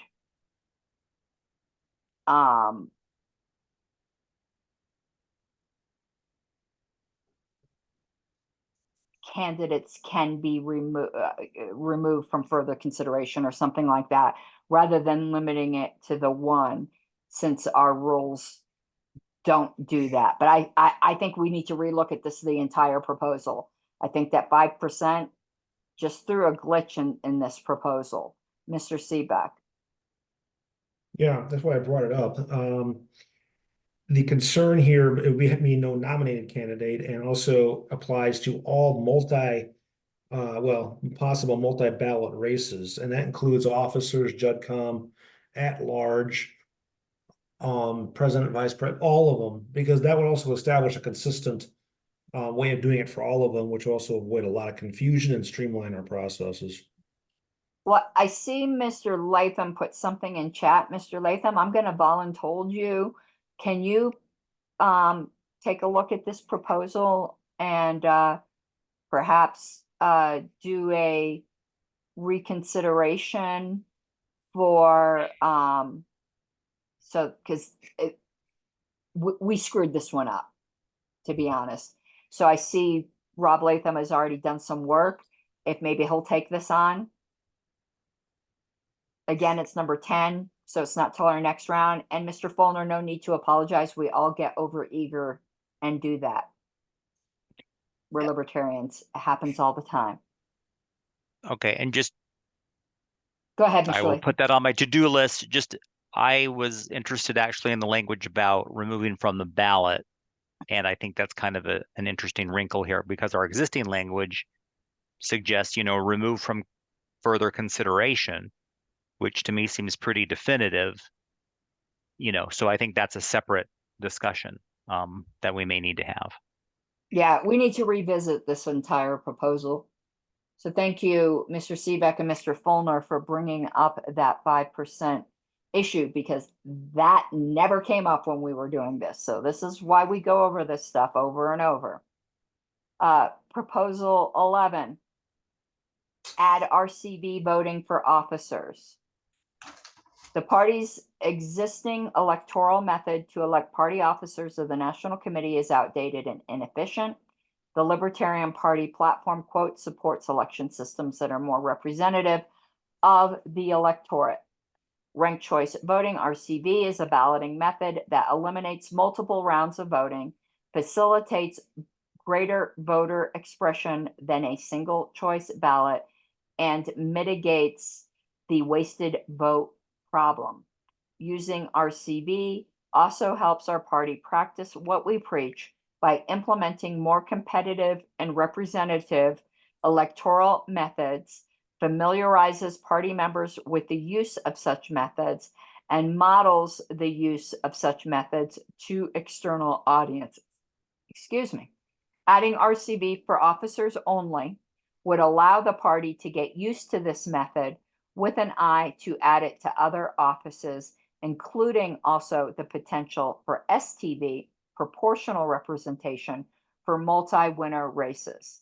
Additionally, RCV would free up convention time, which could be used for other business because elections could be completed. I would change that to officer elections because it's only dealing with officer elections, could be completed in one ballot instead of a ballot for each round. Mr. Roulette.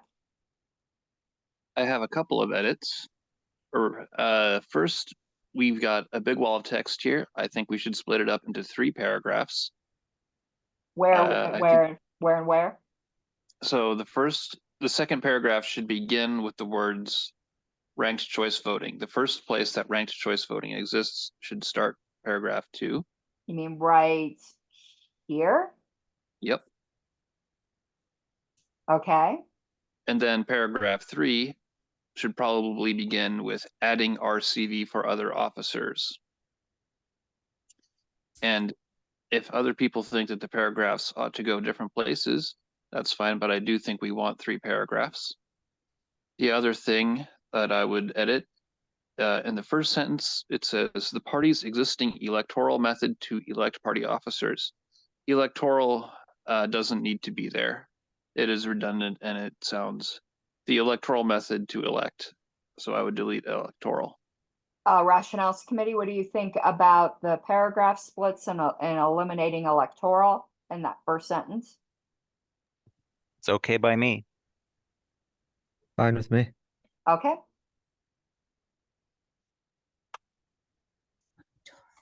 Anything else, Mr. Roulette?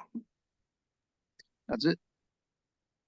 What does the Rationales Committee think about adding the word officer here?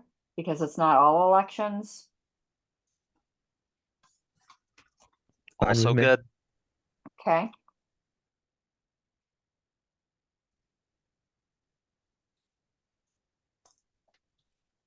Okay, remember, we'll still have more time to look at these. You guys can bring stuff up on the list. This is just to start to get this out here. Again, there's a proviso. Proposal 12, add electronic balloting. Authorizing the use of electronic balloting helps our party practice what we preach by making it easier to implement more competitive and representative electoral methods and get fast results. And okay, I think there's a problem here that might be a problem with the other. You have helps our party, no, you have implement and then you have familiarizes. I think it should be, I'm pointing at the screen as if you guys can see my finger, what a moron I am. I think it should probably be implement and familiarize without an S, but just saying. Familiarizes party members with the use of such methods, which would likely be too labor intensive and / or slow to be practical within the time constraints if conducted manually, and models the use of such methods to external audiences. After future convention delegates approve of and implement an electronic balloting method, convention time spent on elections should be significantly reduced. Mr. Seebeck. You break that first sentence up. That's, I mean, I talk like that, and I know it's too damn long. That's awkward, yes.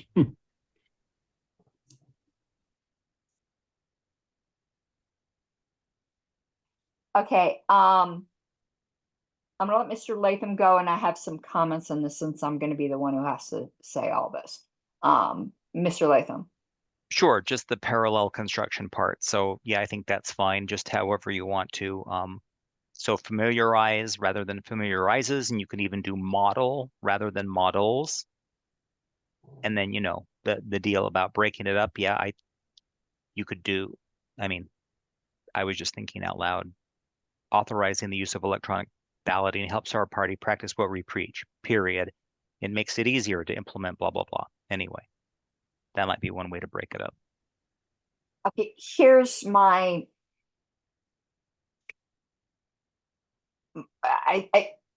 okay.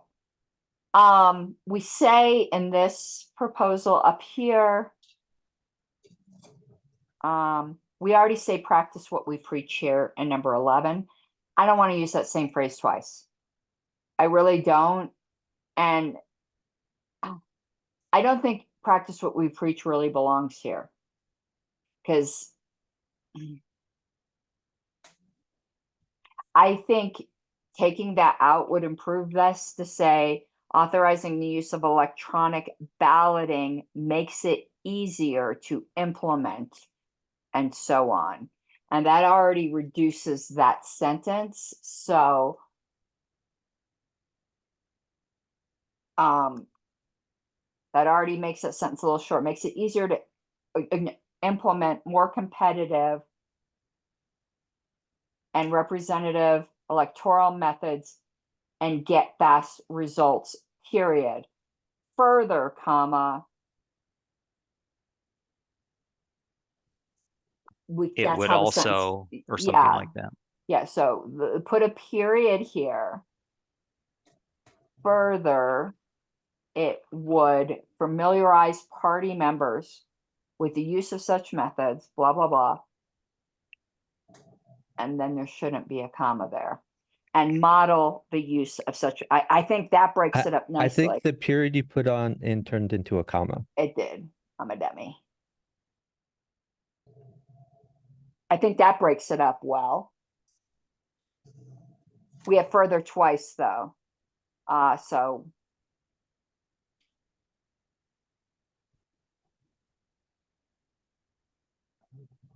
and I don't know what we're talking about after future convention delegates and all of that. I think perhaps something like this would have the added benefit that convention time spent on election should be significantly reduced. Mr. Roulette, excuse me. No problem. People do it every day. Looking at the second sentence, talking about and model the use of such methods to external audiences. One, are we trying to model the use of electronic balloting to others? I mean, like, I wasn't. I don't think that that should be a part of the rationale, because I don't think that that's a reason that we're doing it. And if we take that out, that parenthetical could, instead of being a parenthetical, it could just become a phrase set apart by a comma, which I like the style. I like having parentheticals be like 3 or 4 words at most, just in terms of style. But if we want to keep the model, the use of such methods to external audiences, there's still a way to set it apart without the parentheticals. This is a nitpicky thing, but Okay. if nobody cares, I'm fine with it. Okay, I see Dr. Moulton, Mr. Latham and Mr. Martin, but let me just say one thing, just organizational wise, because we're coming up on the last 10 minutes. I'd like to hear these last 3 comments, but stop here at 12 and pick up back here at 12. Maybe people think about it over 2 weeks, because there's a couple things I need to bring up before our next meeting. So, Dr. Moulton? Yeah, so first of all, I agree with Mr. Roulette that that would make things read better. And I think that last phrase about external audiences isn't needed. So the last sentence, I think it was Mr. Bracco on the Rationales Committee, thought it was important to highlight that delegates have the ability to approve whether they use electronic voting or not. So he wanted to have that language that they approve of that in the sentence. Okay, I see what you're saying. I just don't think that's written clearly there. If I didn't get it. Like, if anyone on the committee doesn't get our own rationale, and outsiders definitely aren't. Or I could just be being a dumb bunny. Mr. Latham. I pretty much was going to echo what Chuck just said there. So maybe we need to revisit that last piece, but that's what that's about, just to emphasize that Okay, electronic balloting doesn't happen unless automatically. yeah. Mr. Bracco, I'm not calling upon you for this one because I said I was ending it at Mr. Martin, and we're gonna pick up with proposal 12 next meeting, because there's other business we have. Oh, good, all the hands went down. Okay. We're gonna pick up here what proposal 12, people think about it, maybe post some suggestions on the list, but I want to try to find these mysterious highlights I mentioned that I need to do in another color other than the provisos. And it had to, I think the only place it ended up being was in this quorum thing. I think there's another proposal we need to revisit. And I'm trying to find, okay, here it is. 2 things. I don't think this rationale is correct. Let me read it out loud to figure out the problem I had with it again. There's been a longstanding debate about whether our bylaws allow checkout. It probably should be this ambiguity should be cleared up, but whatever. With a checkout procedure, the Credentials Committee would need to staff a desk with significant volunteer time. This proposal eliminates the ambiguity by explicitly stating that departures do not affect quorum requirements. I don't know why I highlighted departures there. However, let me just skip that for a second and maybe I'll remember why I highlighted that. I think we have a problem with the proposal itself. And I figured this out in talking with a couple states and looking at they had some bylaws questions. A quorum isn't based upon okay.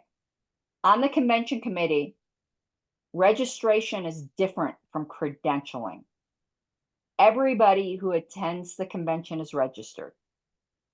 That doesn't mean they're qualified to vote. I think that word registered there is supposed to mean credentialed, not registered. Because, I mean, maybe it's implied in the word delegate, but we've ended up in big debates on in certain state bylaws that the credentials committee is going to need to maybe resolve, where some affiliate bylaws say that their delegations can add to their number while in convention. Some say that they can add to their number as long as they're registered. Registered has a specific meaning at our convention. That means going up and getting your tickets and just letting the registration desk know you're there. Has nothing to do with being credentialed. Being credentialed is an entirely different process. So I think having the word registered there is another, it creates another ambiguity. So I think proposal 15, we need to readdress. I don't want to do it tonight. I just think we need to I think our wording's wrong here. I think that needs to say a quorum shall consist of 40% of the total number of, I don't even know how to word this, but it's not right. It's still unclear, I think. I think it's still ambiguous.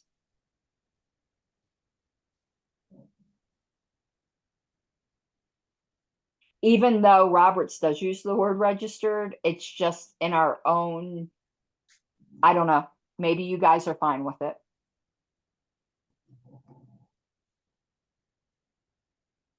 Maybe it should be the total number of credentialed delegates registered in attendance. I don't know, but I think the word credentialed needs to be in there somewhere. Mr. Martin and Mr. Brown.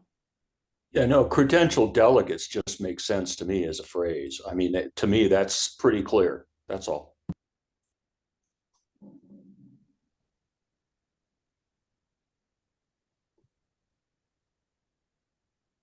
Okay, Mr. Brown, then Mr. Seebeck.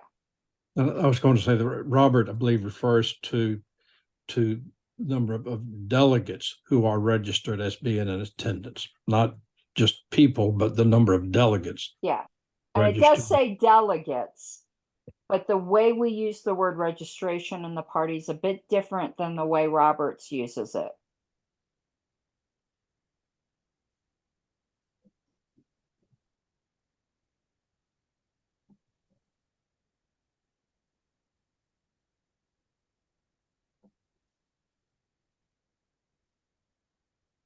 And remember, here's our proposal, irrespective of whether some may have departed.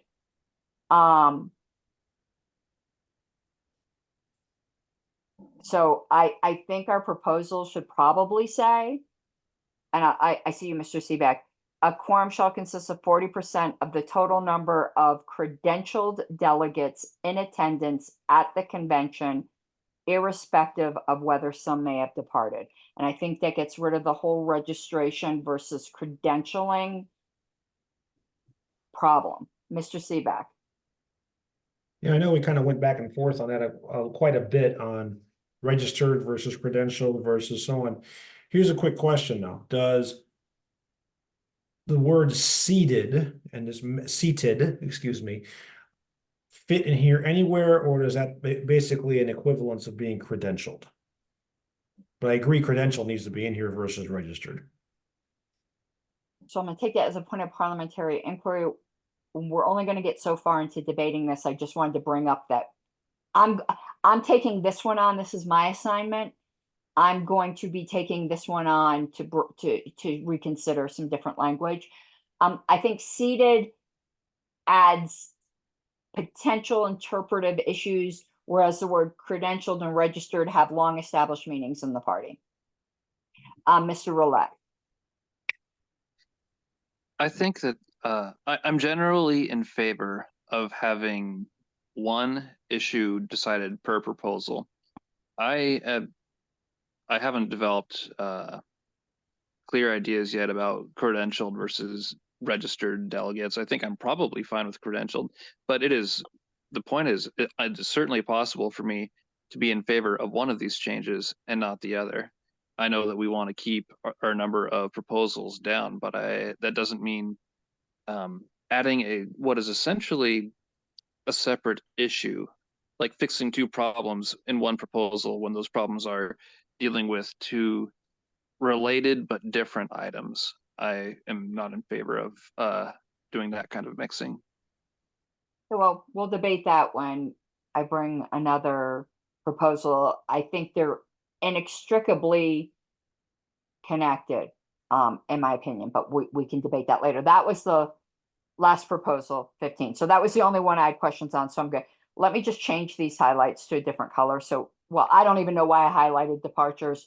If I remember why, I'll re-highlight it later, because I have no idea why I did that, but let me re-highlight this one in a different color. Why not pink? No, that's not pink. I don't like that. Is that pink? That's pink. So that will help us find it in the future. So let's go back to, did I lose the agenda? I think I lost the agenda. Because I'm going to move to extend time for 5 minutes to finish the housekeeping. Is there any objection to that?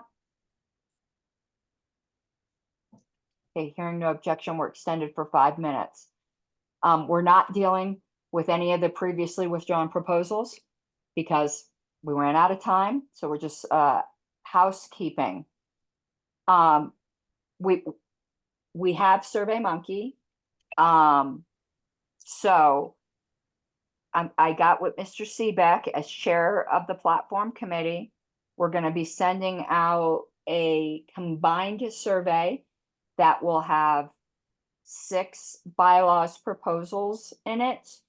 And I don't know how many platform, but certainly no more than 6, because we don't want this to be gigantic. It annoys people. But I think the advantage in doing both platform and bylaws in one survey is we are going to capture the people. There are some people who only care about bylaws, and there are some people who only care about platform. And this way, we're going to capture both of them in a survey. And there's some people that care about both, and then they'll be doubly glad. But the people who only care about one or the other are going to do the survey because it's going to be a combination of both. So I don't know why this didn't turn into a link. There it goes. It's a link now. So I also suggest prior to the meeting, if you guys will take a look at this 2 I'm bringing up. And next meeting date, 2 weeks or 1 week? 2. 2? That gives me time to get a survey out. Again, I don't know how long staff is going to take to get it out, but I've committed with Mr. Seebeck to get a draft over to the LNC this weekend. All right, so we're going to keep the room open a little bit if there's any questions or comments, but we are adjourned at 9:07 Mountain. Madam Chair. Oh, yes, Mr. Brown. I wanted to make some brief comments about 2 or 3 things before we adjourn. Okay. If I may, if not, I can wait. No, you can go ahead.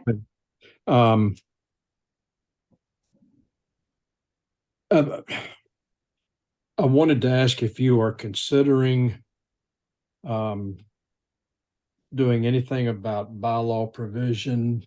It's Article 7.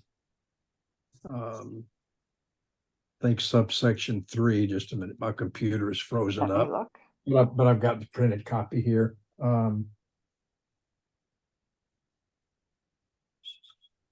Article 7, subsection 3. Yeah, 7.3.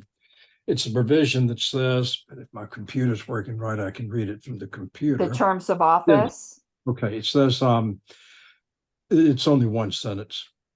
Yeah, the National Committee shall take office. Right, immediately upon the close of the regular convention at which they are selected, and serve until final adjournment of the next regular convention. Here's my issue. And I brought this up with various people, with Nick Sarwark, I think, when he was chair, and with Alicia, some of the regions elect their delegates at different times of the year. For example, California, Region 4 is already elected its representative, its regional representative. And as I understand, the practice is that these regional reps take office from the time they are elected by their regions. And But I don't that think that's conflicts- correct. I that think, conflicts with the bylaws. yeah, no, I think you're correct that they take office at final adjournment of the next convention.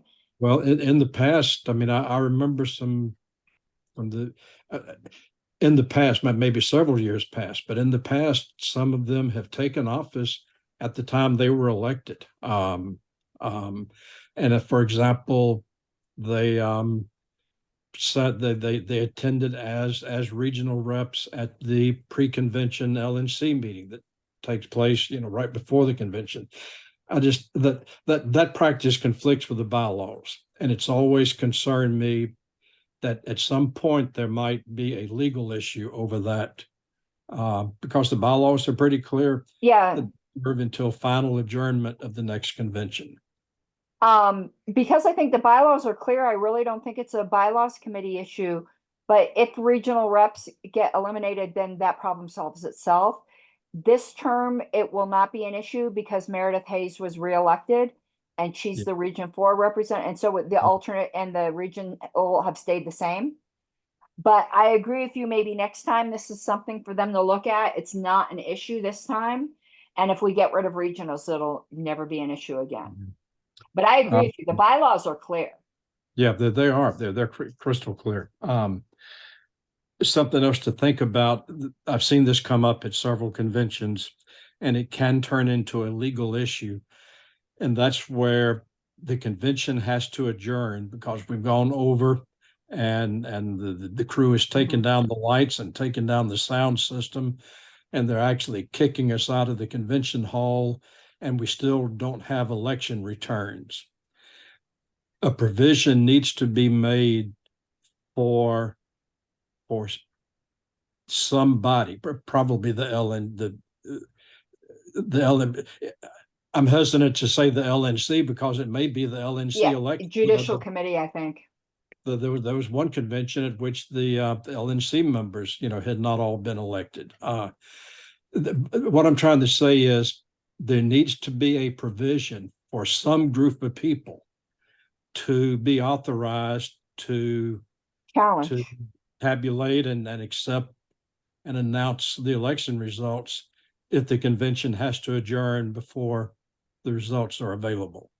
Well, I know exactly what you're getting at, and the prime example is, even though she was, upon a final audit, she was legitimately elected.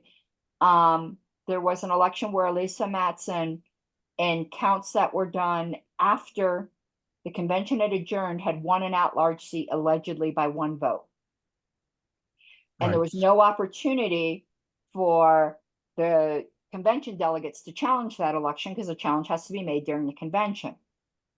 We did an audit voluntarily, and it turned out upon auditing, she won by more than one vote. However, let's say the auditings determined she didn't win at all. There's not a damn thing that can be done about it. They authorized, the convention authorized the secretary to finish the counting and for the party chair to announce the results, and there was no means to challenge it. That is an issue. We had just way too many proposals, but I agree with you that that's an issue. Yeah, the other points I had can wait till another time, or I can discuss them with you privately, and then, we can maybe bring them up. I don't want to delay this meeting. Well, our bylaws have a lot of issues. I mean, all bylaws tend to. I mean, I think Colorado's are pretty good, and I'm constantly finding issues as new challenges come up. So that's one that can get you sued, and I don't want to see that happen. Yeah. Dr. Moulton and JJ, can this wait till after adjournment, or is this something you would like on the recording? Okay. Yes, it can wait. All right. So Mr. Jacobs? Yes, if I could answer on the recording, if I may. Yes, Very please. to 2 points that I think were made just in this recent debate, or in this recent discussion. First of all, we have discussed having some person elected before the meeting in the event that there should be some catastrophic event where they could not conduct the meeting and could not elect officers. That person could be elected, and that would be the regional representative in this case in California. The second point is that if this would be a case where you could not get the results done, I believe it would be in order to refer the matter to a committee.